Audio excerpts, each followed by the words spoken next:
علیکم دوستو، آج میں پھر آپ کے لیے لے کے آئی ہوں ایک بہت ہی زبردست کہانی، جس کہانی کا نام ہے بدصورت بطخ۔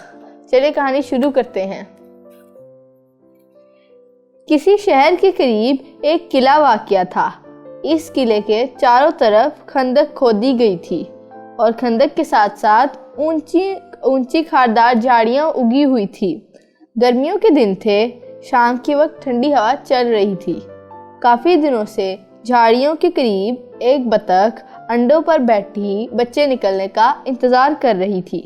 بالآخر ایک ایک کر کے انڈے ٹوٹنے لگے اور ان میں سے بچے باہر نکل آئے، لیکن سب سے بڑا ایک انڈا ابھی تک نہیں ٹوٹا تھا۔ ایک اور بطخ نے اس کے قریب سے گزرتے ہوئے کہا، تم اس انڈے میں سے بچے کا نکلنے کا انتظار نہ کرو، کیونکہ اب تو بہت دن ہو گئے ہیں، اب اس میں سے بچہ نہیں نکلے گا۔ پہلی بطخ نے کہا، نہیں، ابھی میں کچھ اور دن انتظار کروں گی، مجھے یقین ہے اس میں سے بچہ نکل آئے گا۔ اور پھر اس آخری انڈے سے بھی بچہ نکل آیا۔ یہ بچہ دوسرے بچوں سے بالکل مختلف اور بدصورت تھا۔ بطخ اس کو دیکھ کر غمگین ہو گئی، جبکہ دوسرے بچے اس کا مذاق اڑانے لگے۔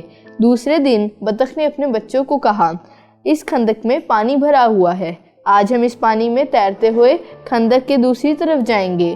پہلے میں پانی میں اتروں گی، تم سب مجھے دیکھتے رہنا اور پھر میرے پیچھے پیچھے چلے آنا۔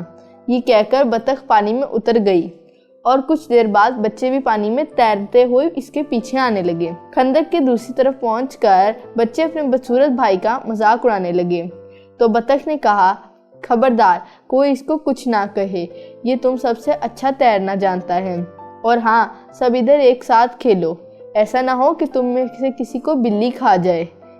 بدصورت بچہ سب سے الگ ہی رہا۔ وہ محسوس کر رہا تھا کہ دوسرے بچے اس کو اپنے ساتھ نہیں رکھنا چاہتے۔ بطخ نے جب دیکھا کہ یہ بدصورت بچہ ہر موقع پر علیحدہ ہی ہے، تو اس نے دوسرے بچوں سے کہا، اس کو اس کے حال پر چھوڑ دو، اگر یہ ہمارے ساتھ نہیں رہنا چاہتا تو نہ صحیح، وقت اسے خود ہی سکھا دے گا۔ اس کے بعد بطخ اور تمام بچے اس کو اکیلا چھوڑ کر چلے گئے۔ بدصورت بچہ ادھر ادھر بھٹکتا رہا۔ ایک روز بگلوں کا ایک گول ادھر سے گزرا۔ انہوں نے بطخ کے بچے کو کہا، تم یہاں اکیلے رہ گئے ہو، شاید تمہیں معلوم نہیں، کچھ دن بعد یہاں برف باری شروع ہو جائے گی اور کھانے کو کچھ بھی نہیں ملے گا۔ بہتر ہے کہ تم ہمارے ساتھ اڑ چلو، ہم یہاں سے ایک دور اور جزیرے پر جائیں گے جہاں برف باری نہیں ہوتی۔ یہ سن کر بدصورت بچے نے اڑنے کی کوشش کی، لیکن کامیاب نہ ہو سکا۔ مجبوراً بگلے اسے چھوڑ کر چلے گئے اور پھر چند دن ہی گزرے تھے کہ برف باری شروع ہو گئی۔ اب تو بطخ کے بدصورت بچے کو سردی نے بھی ستانا شروع کر دیا اور کھانے کا بھی مسئلہ بن گیا، کیونکہ ہر طرف برف ہی برف تھی۔ سردی کی وجہ سے بچے کا برا حال تھا کہ ایک آدمی کا اس طرف سے گزر ہوا اور اس نے بطخ کے بچے کو اٹھایا اور گھر لے آیا۔ اس آدمی کے بچے اس بطخ کے بچے کو اپنے کمرے میں لے گئے اور اس طرح بطخ کا بچہ ان تینوں کے ساتھ رہنے لگا۔ سردی کا موسم ختم ہونے لگا، موسم بہار شروع ہو چکا تھا۔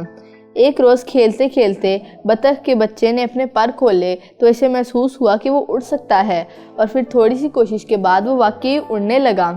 بچے اس کو اڑتا دیکھ کر بہت خوش ہوئے۔ بچوں کے اوپر ایک لمبا چکر لگایا اور اڑتے اڑتے یہ ایک طرف نکل گیا۔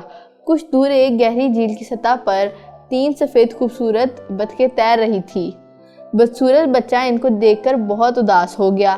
وہ سوچنے لگا، یہ بہت خوبصورت بطخیں ہیں، جبکہ میری صورت ان سے بہت بری ہے، پتہ نہیں یہ مجھے اپنے ساتھ دیکھ کر میرا کتنا مذاق اڑائیں۔ یہ سب سوچتے سوچتے وہ جھیل کے اوپر پہنچ چکا تھا۔ اچانک اس نے جھیل کے شفاف پانی میں اپنا عکس دیکھا اور یہ دیکھ کر وہ حیران ہو گیا کہ اس کی بدصورتی اب ختم ہو چکی تھی۔ اس کے جسم پر بھی خوبصورت بڑے بڑے پر نکل آئے تھے اور دوسری بطخوں کی طرح اس کی بھی ایک لمبی سی گردن تھی۔ پھر وہ فضا سے اتر کر جھیل کی سطح پر دوسری بطخوں کے پاس آ کر تیرنے لگا۔ اتنی دیر میں تینوں بچے بھی اسے تلاش کرتے ہوئے جھیل کے کنارے پہنچ گئے۔ انہوں نے جب بطخ کے بچے کو اپنے ہی جیسے دوسرے بچوں کے ساتھ کھیلتے دیکھا تو وہ بہت خوش ہوئے۔ بطخ نے بھی بچوں کے قریب آ کر چیخ چیخ کر خوشی کا اظہار کیا اور بچوں کا شکریہ ادا کیا۔ اس کہانی سے ہمیں یہ سبق ملتا ہے کہ اللہ تعالیٰ کی بنائی ہوئی ہر چیز خوبصورت ہوتی ہے۔ امید ہے آپ کو میری کہانی پسند آئی ہوگی۔ اگر آپ نے ہمارے چینل کو سبسکرائب نہیں کیا تو ہمارے چینل کو پلیز سبسکرائب کر دیں۔ اللہ حافظ۔